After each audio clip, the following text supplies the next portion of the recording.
Hello everyone, কেমন আছো সবাই? আমি শ্রীরাধা শ্রীকৃষ্ণ চ্যানেলের নতুন একটি ভিডিওতে ওয়েলকাম সবাইকে। দেখো, আমি আর সুদীপ্তা দুজনেই স্নান করে টোটোতে হয়ে চলে যাচ্ছি। আমি ওদের বাড়িতে গিয়েছিলাম আগের দিন, সেখান থেকেই দুজন স্নান করে ভোর রেডি হয়ে গেছি। যাচ্ছি হচ্ছে মায়ের মন্দিরে পুজো দেব বলে, নাচিন্দা মায়ের মন্দিরে। যেহেতু 2 তারিখ থেকে চলে যেতে হবে, সেই জন্য এক এক করে পুজোগুলো দিয়ে দিচ্ছি যতটা পারছি। দেখো, এটা হচ্ছে নাচিন্দার ঘাটের মন্দির, মানে নাচিন্দা মায়ের মন্দির। আর এখানে দেখো সম্পূর্ণ যে সেবারের ভিডিওতে দেখাচ্ছিলাম যে ভাঙা হয়ে গেছে, এখানে নতুন করে হয়েছে আবার। আর এদিকে দেখো আমরা 60 টাকার 3টা নিয়ে নিলাম, মানে মায়ের ভোগ। ওখানে কুপনের মাধ্যমে দেখাচ্ছিল আরও বেশি আছে, কিন্তু নেইনি, যেহেতু এক এক করে পুজো দেবো সবগুলোতে। মিডিয়াম একটা নিয়ে মায়ের কাছে পুজো দিয়ে দিলাম। আর এদিকে দেখো এই কাকু ফুলের মানে পুজো দেওয়ার ডালি সাজাচ্ছিল আমাদেরকে, দেখো। আর ওই দিনটা খুবই মানে ভিড়ও ছিল না।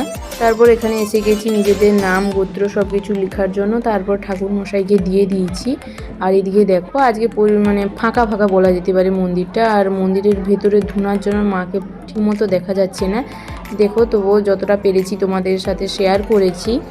আর তোমাদের কেমন লাগছে জানিও সবাই। আর এদিকে ঠাকুর মশাই পুজো করছিল, তাই অনেক দিন যাই কিন্তু কোনো দিন ভিডিও করার সুযোগ হয় না মায়ের পুজোর। এখানে সবাই বসে পুষ্পাঞ্জলি দিচ্ছিল। আমরা না খেয়ে পাচ্ছিলাম, কিন্তু পুষ্পাঞ্জলি দেইনি, এমনি অনেকবারই যাওয়া আসা করি আমরা বেশিরভাগ সময়, মানে প্রতি মাসে হিসাব করলে একবার হয়েই যায় প্রতি মাসে। আর এদিকে দেখো মা সত্যি খুবই মানে জাগ্রত, আমরা যেমন বলেছিলাম তেমন আবার বলে রেখেছি, যদি আশা করি ভগবানের দয়ায় কিছু পাই আবার যাব পরিবারের সবাইকে নিয়ে। তো এখন আমরা দুজন একলাই গিয়েছিলাম। তারপরে দেখো ওখান থেকে পুজো হয়ে মানে আসবে ওখানে, এই জন্যই অনেকক্ষণ ওখানে দাঁড়িয়েছিলাম। ঠাকুরমশাই ওখানেই দাঁড়াতে বলেছিল, আর ওখানেই নাম ডেকে আবার দেওয়া হয়। আর ওই দিন যেহেতু বললাম যে ভিড় কম, তাই ওই ভিডিওটা করার একটু সুবিধা হয়েছিল। আর এই দেখো আমাদের পুজোর ডালি এসে গেছে, এবং ঠাকুরমশাই নাম ডেকে ওখানে একটু করে সিঁদুর দিচ্ছিল। আজকে দেখো মায়ের মানে মায়ের চরণের ফুলটা আমাদের দিয়েছিল, পদ্ম ফুলটা, সত্যি খুবই ভালো লেগেছে।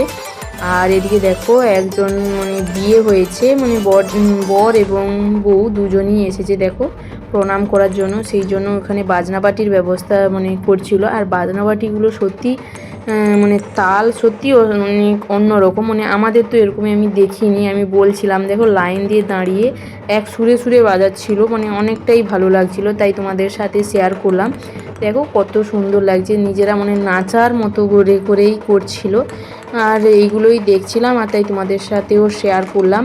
আর ভিডিওটা কেমন লাগছে জানিও, ভালো লাগলে লাইক কমেন্ট শেয়ার এবং সাবস্ক্রাইব করে আমার পাশে থাকবে প্লিজ তোমাদের। আর তোমাদের এক এক করে সব ইনফরমেশান আমি দেব, কবে কবে যাব, কি গোছাবো সব কিছুই। আর এদিকে দেখো রাধাকৃষ্ণ মন্দির, এখানে এসে গেছি, এখানে এসে প্রণাম করে নিলাম। আর এটা হচ্ছে মন্দির চত্বর, দেখো মন্দিরের চারপাশে ওখানে যে বিল্ডিংটা দেখলে ওটা নতুন হয়েছে। আর ওখানে ভোগের ব্যবস্থাও থাকে। তোমাদের ভিডিওটা কেমন লাগলো জানিও। থ্যাঙ্কস ফর ওয়াচিং, বাই, আজ এই পর্যন্তই।